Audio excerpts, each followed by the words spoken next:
Do you ever feel overwhelmed by the ever-changing world of technology? Tech It Out can help make some sense of it all.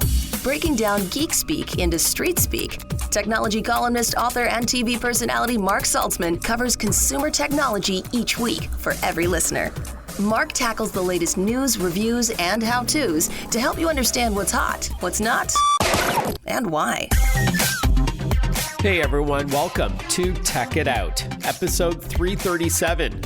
Hope you're all doing well today, mid-March. And now that we've sprung our clocks forward last weekend, by now your body's probably adjusted, I hope. I so love that it gets dark later in the day. Bring it on. And hey, spring officially starts on Tuesday, March 19th. So with that in mind, next weekend on Tech It Out, I'll chat about some spring gadgets like a high-tech grill that doubles as a smoker, that kind of stuff. All right, but today on this Tech It Out, we also have three great guests and topics to get to. We're going to start off with Pioneer DJ, the company that makes some DJ controllers and speakers and other gear for you to spin like a professional, even if it's just with your buddies hanging out. I'm excited to kick off Tech It Out with that interview on mixing your own tunes, DJing at home or on the go. That's going to start in about a minute from now.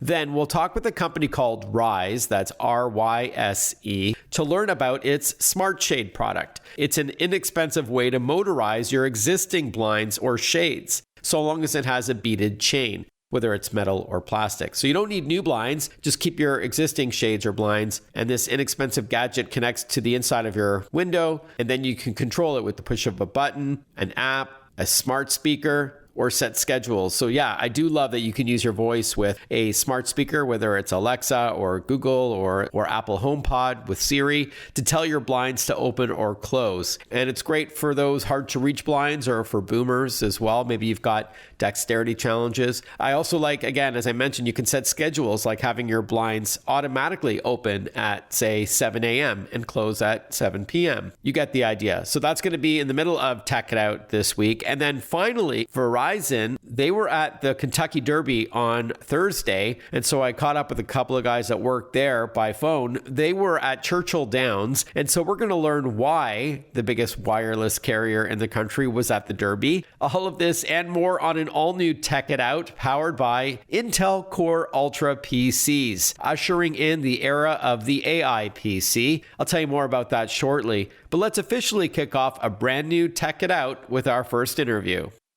If you've ever dreamt of being a DJ, either for fun or maybe you'd consider it for your side hustle, as two of my friends have, Pioneer DJ has a ton of gear to unleash your inner Tiesto. Joining us on the line to chat about what's new is Jay Brannan. He's product demonstrator and trainer at AlphaTheta. This is the parent company to Pioneer DJ. Jay is also a DJ, by the way, as well. Welcome, Jay. Good to chat with you. Good to chat with you too, Mark. Thank you so much for having me this morning. I appreciate that. Yeah, awesome. Now, before we talk about what's new, please tell us a bit about Pioneer DJ as a brand. Okay. Pioneer DJ as a brand is really the leading manufacturer of DJ equipment. It's a company that goes back to the 30s and moving forward from electronics went into the DJ realm back in the 90s. And it's at that point that they really established their reputation, not only with beginner DJs, but with really top-end performing DJs. We just went to a show in Anaheim called the NAMM Show, which is an annual music show. Right. And it was at that show that we actually, our parent company launched a new brand under the name of AlphaTheta. So it's a co-brand with Pioneer DJ for gear that we're now putting out. And we launched two new pieces at the NAMM Show, the Omnis Duo and the Wave 8. So it's just another example of how we are moving forward with the times and addressing all of the concerns, questions, and wants of our customers and trying to stay maybe a step ahead of them and forecast where the industry might go because of our experience and how long we've been doing this. Awesome. And speaking of keeping up with the times, I understand these two new models are wireless, so we're going to get to that. And you also said that Pioneer DJ is a leading company in this space, but what would you say separates Pioneer DJ from the other DJ equipment manufacturers? I think it really comes down to the fact that the engineers, the planners, the staffing of the company are so driven and dedicated. And someone like myself, who's been a DJ since the mid-90s, It's the focus. This isn't about making something that's not going to enhance the experience. So I think the times that we look at where the industry is and what they need, it's based on talking with the industry. So we're good friends with a lot of the top end DJs, but we're also talking to people that might just be playing in their bedroom or in their college dorm. So we're always aware of what's needed by having that communication. And I think it really makes us stand out. Our reputation really precedes us. And especially when you look at large festivals and things like that, 200 DJs are playing 200 sets on our equipment. And it's that reliability factor that's really presented the reputation and gotten us where we are today, I feel. Yeah, awesome. And I love that you don't have to break the bank with some of this equipment. For example, I'd love to start with the DDJ FLX4. This is a controller that you can connect to a computer or a tablet or a phone. Can you talk to us a bit about it? Yeah, the Flex 4 is a great piece. It's not only at a price point that allows everyone entry, but it's a piece of equipment that if I were to use it at one of my events or give it to someone on a stage with 40,000 people, they could still do their job. So you're getting into the entry-level piece, but it's at the same level as a top-end piece in that it's laid out with a familiar setup that all of our equipment is done with. This one stands out a little bit more. It's a newer piece because it works with so many different things. It works with our own software, which is Rekordbox DJ. It works with another software called Serato DJ Lite. It works with DJ Pro and DJ. And as you said, you can DJ right off your phone, right off of a tablet, right off of a laptop or computer. So the portability is a huge part of it. You could sit on a plane, pull the table down, put this on it, take out your phone or tablet, and actually practice or do a small set with your headphones on. And I think that that's really something that's a key feature. It's bus powered.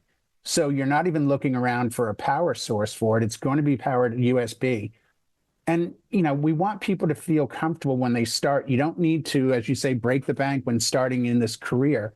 You can start off with a piece like this. And then as you move up the ladder of equipment, the familiarity of the layout won't change. So the learning curve really goes away. And as I said, a top-end DJ handed this could certainly do their job. They're using different equipment because of what they're going through and how that equipment is being treated.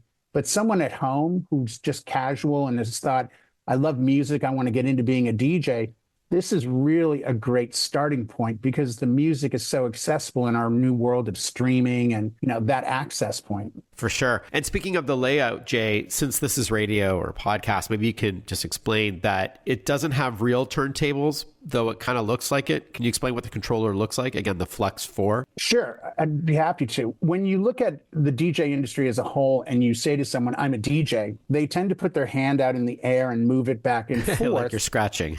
Exactly. And that's become the synonymous, you know, no words needed. With one hand on the cans on one side of your headphones. 100%. You know, you've been there. The Flex 4 is laid out as a lot or most of our controllers and equipment. And what I mean by that is starting on the left side of it, you have a circular platter. And this allows you to emulate the scratch sound if you choose, or to pitch change a song. Then below it, you have a layout of pads, but you have a cue button, which is a button that you press after hitting play, and it marks a part in that song. And under that, you have a play button. And the point of this is those are the same on our top-end CDJ 3000. So that's what I meant earlier about the layout. Yeah. But when you look at this item, what you have is a mixer in the middle. That's where you're going to control the volume. You're going to be able to fade songs into each other. You can change the tonality of the song. And then at the top, it has a small knob that you can actually go with a computer, laptop, tablet, phone, and use that to search through your music. So the equipment as a whole is based on the old school, you know, two turntables and a mixer in the middle. And we've kept that going forward as the industry has, because it's familiar and because it's a layout that we understand. You gravitate towards things that look like you know what to do with them. And I think this is no different. I've let people, including my wife and kids, jump on the gear sometimes. And it doesn't take long to figure out, oh, if I do this, this happens. Yeah. And that's the layout of our controllers. You're going to have two control surfaces split in the middle with a mixing board. I know a lot of entry-level controllers let you match BPMs, beats per minute, and you can, obviously fade between tracks and add that scratching sound and all that, but not all can do pitch control, which is great. Absolutely. If you have it set in what's called CDJ mode and you put your hand on the platter and moved it, it would change the pitch of the song. So if you were trying to mix two songs and they weren't quite lining up, you could grab the platter either on the outside or on the top in CDJ mode and actually speed up or slow down the song, which is the same thing that you could do with our $2,800 players. So hence why the familiarity is really there. How much does the Flex 4 cost? The Flex 4 is $299 US. Awesome.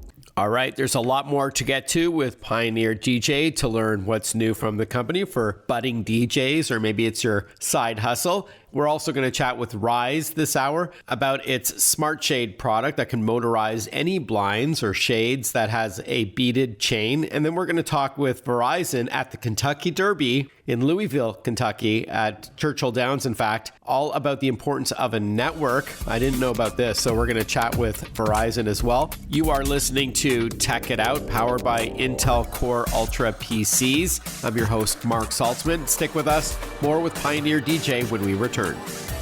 Listen to Tech It Out whenever you want. Find the Tech It Out podcast at iTunes or wherever you get your podcasts.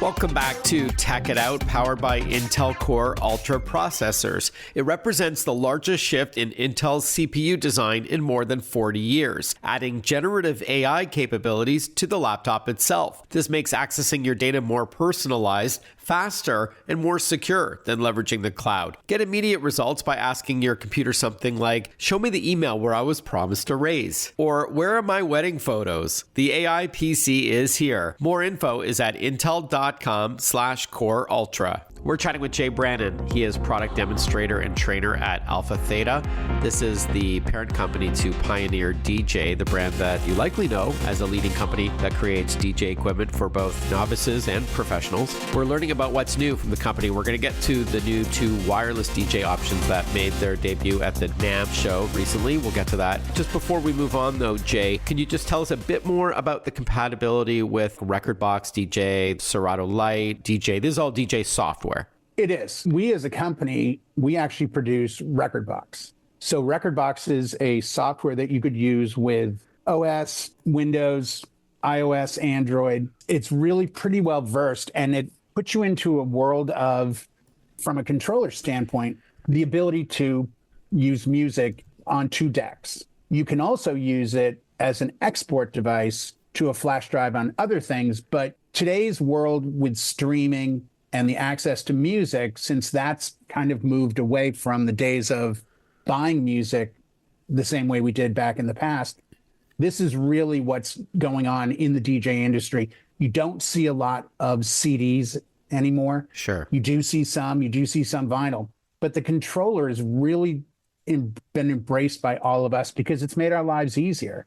So using a product like Rekordbox DJ or Serato DJ Lite, or even DJ Pro or DJ, it's pretty well accepted. And I think where the Flex 4 differentiates itself is by adding in the DJ Pro as well as DJ. This now allows the phone or a tablet to be used. And that's not always the case. A lot of controllers won't have access to your phone or a tablet. So we really planned this one out to be accessible to anybody. Somebody's got a lot of music on their phone and they want to try to DJ. This would be a great way to start by interacting with the software. And it's very intuitive, very simple and easy as far as the layout goes. So it mimics the controller. On the screen, you see two control surfaces with a mixer in the middle. So people adapt to it pretty quickly. Yeah, so you're matching the physical with the digital, and it looks the same. And just to confirm, you can export your mixes to a file, like an MP3? You could record with this device in the software. Great. All right, let's now finish off on what's new from Pioneer DJ. You mentioned 2 new products, including a controller and speakers, if I'm not mistaken, like a combo. You called it the AlphaTheta Omnis Duo, and then there's also the AlphaTheta Wave 8. Please tell us about both of these. Yeah. We're really excited about these. As I said, these just launched back in January at the NAMM show in Anaheim, California. The Omnis Duo is a 2-channel battery-operated controller. And where this really is kind of changing the way DJs, especially mobile DJs, wedding, after everything that happened a few years ago and is still kind of happening, we're outside a lot more than we ever were before. We're now being forced with backyard weddings, with golf course events, and power can be an issue. The fact that we now have given you a battery-powered controller that you can play from a USB drive, an SD card, or a computer. You can plug the computer in and run Rekordbox DJ with it right out of the box. But the really big thing about it is you can record Bluetooth. So if you had a segment of your show on your phone and I was DJing an event for you and you wanted me to have that, I can set it up. You can get onto my network with the Omnis Duo. I can then capture that recording, keep it on the device. I can use effects. We could scratch over your voice. I can see it really being a big thing down the road with people having, let's say, recordings that they, from a loved one who couldn't make an event. We can now capture it and play it back through our system. So it's something really new as far as the recording of Bluetooth. Playing with Bluetooth has been around, but it's the recording aspect that's really different. And as far as I can tell, it's the only one that's doing this. And it joins another piece that we launched with AlphaTheta called the Wave 8. The Wave 8 is an 8-inch battery-powered speaker, has a handle, has a couple of casters on the bottom, seems like an unassuming speaker. You can certainly plug things into it. But the real game changer with the Wave 8 is the fact that it has a transmitter receiver built in. And the transmitter receiver we're calling Sonic Link. You take the transmitter out of it, you plug 2 RCA cables into it from an Omnis Duo or a Flex 4 or any other mixer controller piece, and you now wirelessly are transmitting, not Bluetooth, but wirelessly transmitting with Sonic Link to that speaker. The first source of information would probably come from either alphatheta.com or pioneerdj.com. But in today's times, as you better than anybody would realize, we've really started to push towards social. And the beauty of that is all of our socials are at Pioneer DJ USA or at Pioneer Pro Audio USA. And there you can see any of the new Wave 8 and Omnis Duo videos. We run contests. We have tutorials. Of course, you can go find us at YouTube as well. We're DJs. We're one through music with our customers, our fans, and everyone else. And we really want to make sure that we're supporting them every way we can. And I think a lot of that is as tech changes, we change with it, and we do our best to keep updating those channels. Really informative. Thank you so much. Appreciate your time. All the best. You too, Mark. Absolutely. Cheers. Cheers. Well, that was fun. When we return on Tech It Out, we chat with RYSE about its smart home solutions. Stick with us. We'll be right back. Want to follow Mark? Google him. Mark with a C and Saltzman with a Z.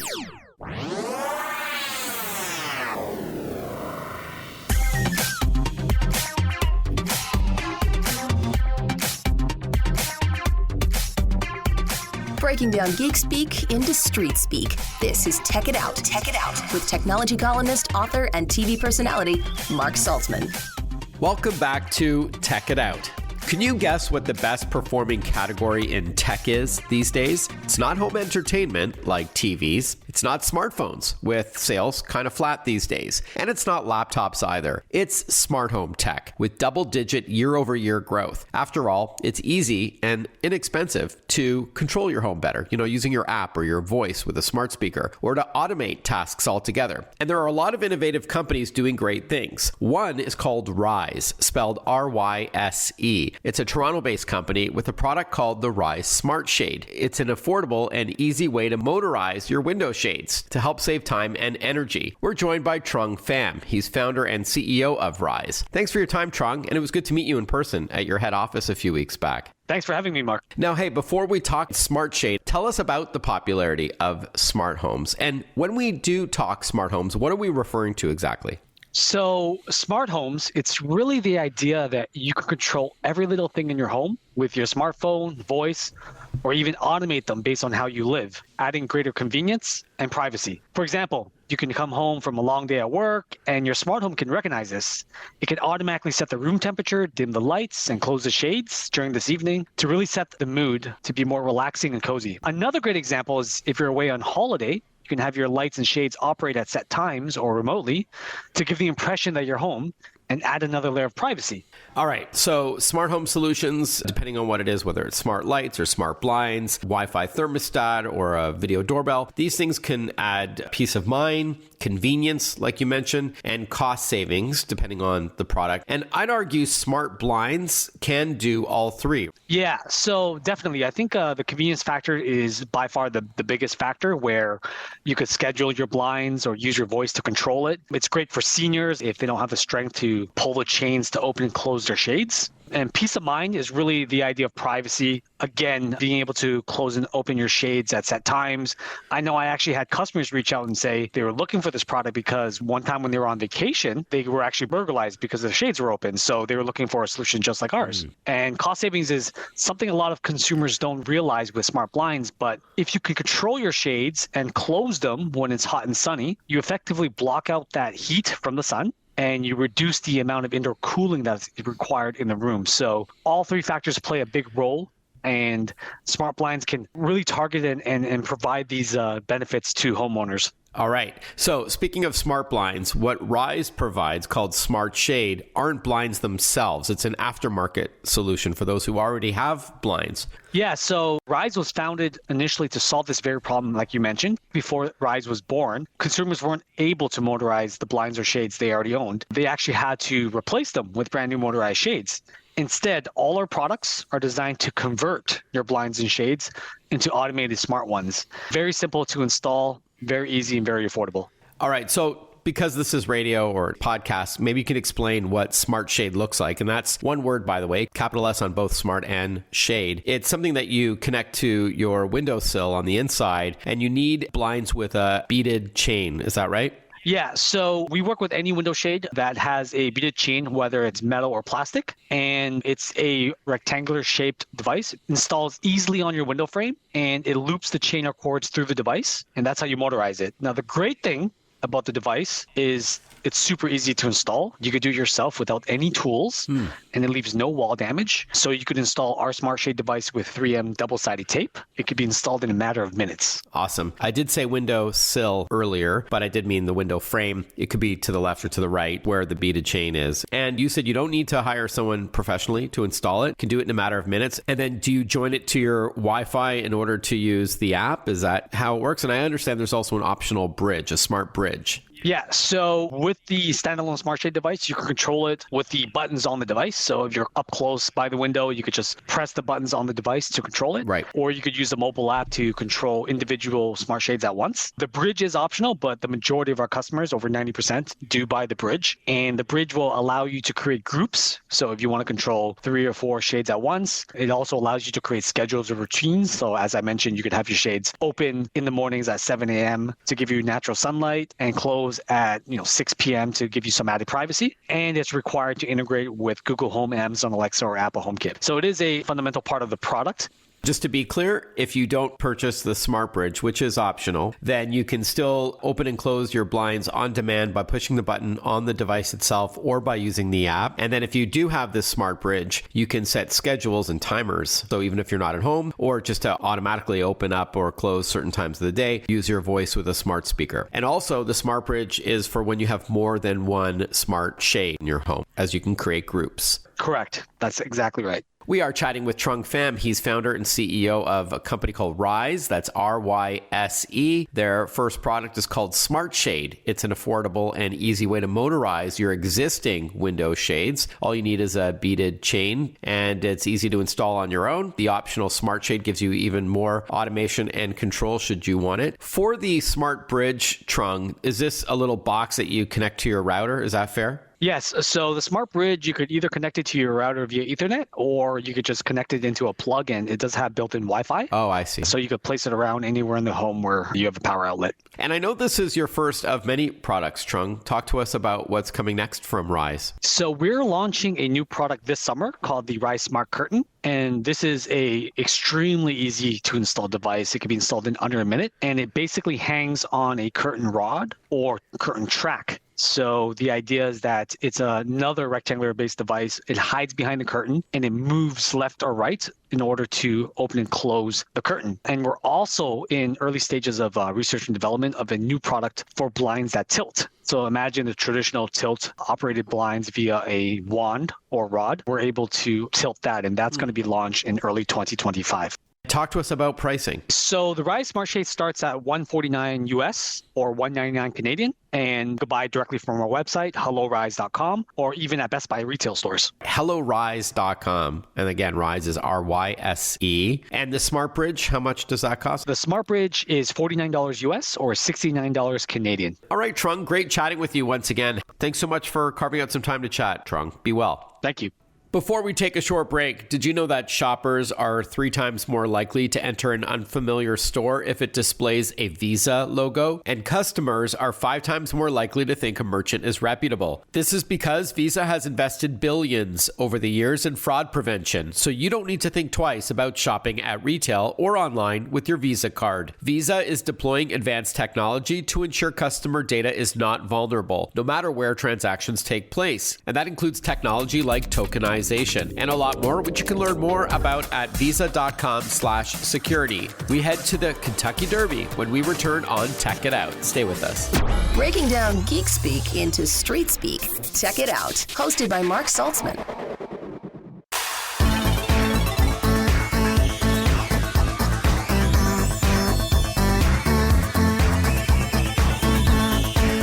Welcome back, everyone. You're listening to Tech It Out. So what does the largest wireless carrier in the country have to do with the Kentucky Derby? To answer that, we're joined on the line by Earl Struble. He's Associate Director for the Verizon Frontline Crisis Response Team, South Region. And we've also got Scott Hansen, Associate Director of Network Performance at Verizon. Thanks for your time, gentlemen. Good day. Thank you. Glad to be here. So you're joining us from Churchill Downs in Louisville, Kentucky. I know it's a busy day for you. Tell us, please, the connection, Scott, between Verizon and the Kentucky Derby.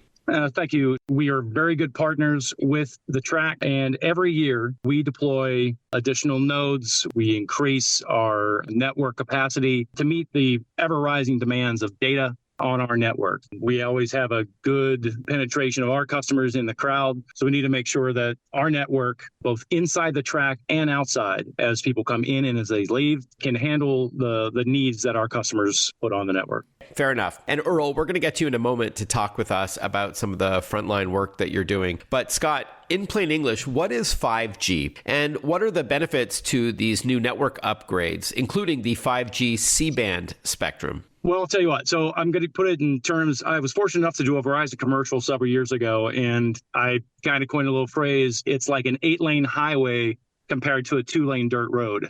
That's what 5G is relative to 4G. I like that. It's so much more spectrum and capacity. I try to put it towards like a fire hose versus a little garden hose, something to that effect. 4G only has a little bit of bandwidth, a little bit of spectrum to use. So your speeds are very limited. 10 years ago, 5 years ago, those were fine for what everybody was doing on their phone.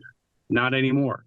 We introduced, first we went national with our 5G millimeter wave spectrum, which is up in the 28 or 39 gigahertz range. We have a very large chunk of that bandwidth, but it doesn't travel very far. So it's great premium 5G. You can get great speeds up to 4 gigabits per second. There aren't too many apps that will tax the network out to its full capacity, but we test in rough environments with a lot of usage on it to see what our speeds and what we can handle. So that's the premium 5G. plan. And then last year, we rolled out 5G C-band across the network and here at Churchill Downs for the Derby. That C-band spectrum, it's a mid-band, it's lower frequency, which means it travels a lot further. It penetrates buildings. So it's a much better spectrum for overall usage. Millimeter wave. Again, millimeter wave is great. We have that here at the track as well. Bigger pipe, faster speeds. But the C-band for us is a game changer. We overlaid our legacy 4G system, cannot broadcast 5G. So what we have done in 2020, we got it ready for the pandemic, and obviously there were no fans.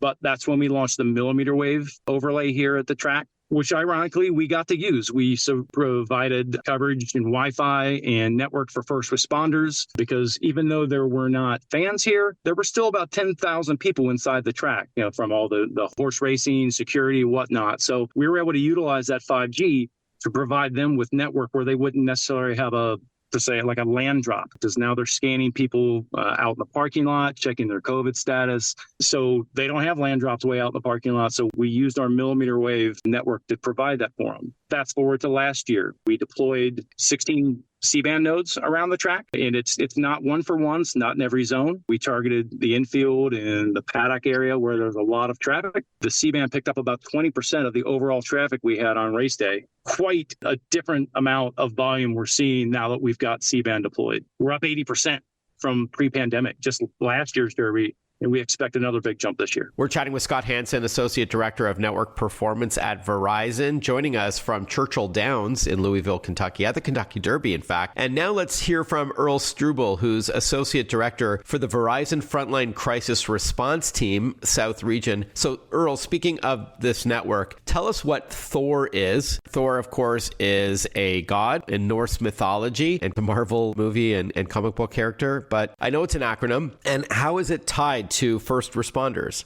Yeah, thank you for having me. Thor is Verizon's tactical humanitarian operations response vehicle. It's built on a Ford F-60 chassis. It's a prototype for what we sort of call the Swiss Army knife of Verizon frontline services. It offers a broad range of advanced technologies to support first responders and the Department of Defense. It's really developed to bridge coverage and technology gaps encountered by the public safety and professionals and military personnel in challenging environments like wildfire areas or regions affected by hurricanes or tornadoes. I personally got to see Thor respond for the first time at the last hurricane in Florida at Fort Myers Beach. And the main thing that Thor really brings to an impacted area like that can immediately, within 45 minutes, where we had challenges because nothing really survives an almost Cat 5 hurricane coming inland, it almost immediately was able to produce coverage and help first responders stay connected so they can help those we're missing. And Earl, because I'm a techie, I also wanted to ask you about Verizon deploying drones and robotic dogs as well in your efforts here on the front lines. Talk to us about that. Yeah, Verizon's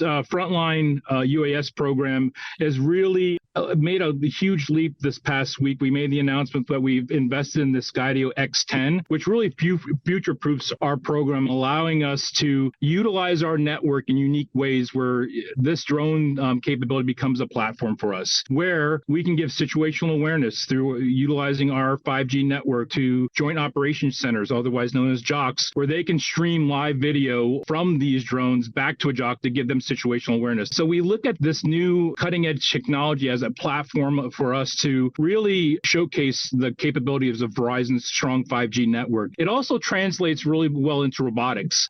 On site here, we have what we call RED. It's our robotic emergency dog. It is a Ghost Robotics terrestrial vehicle, if you will. And people really ask us the question, why is Verizon, why do they have a robotic dog? Yeah, that's a good question. So let's put a pin in the answer and we'll address that when we get back on Tech It Out. Stay with us. We'll be right back. Follow Mark Saltzman on Facebook, on Twitter, on Instagram. Listen to Tech It Out whenever you want.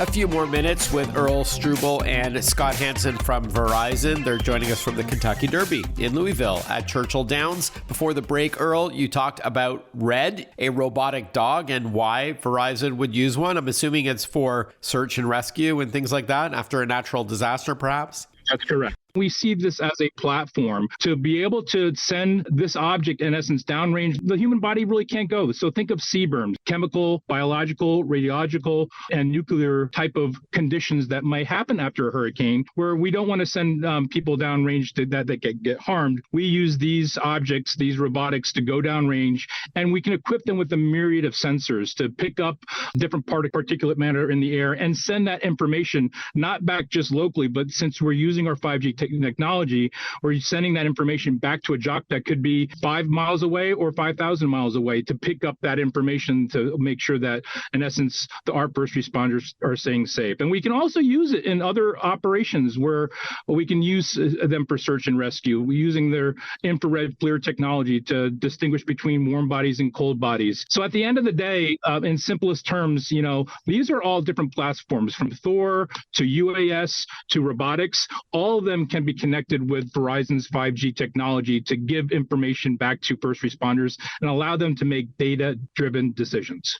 I don't want to diminish the importance of this technology, but I do love the acronyms. Thor, JOCS, UAS, RED, FLIR. FLIR, I know. That's the thermal cameras, right?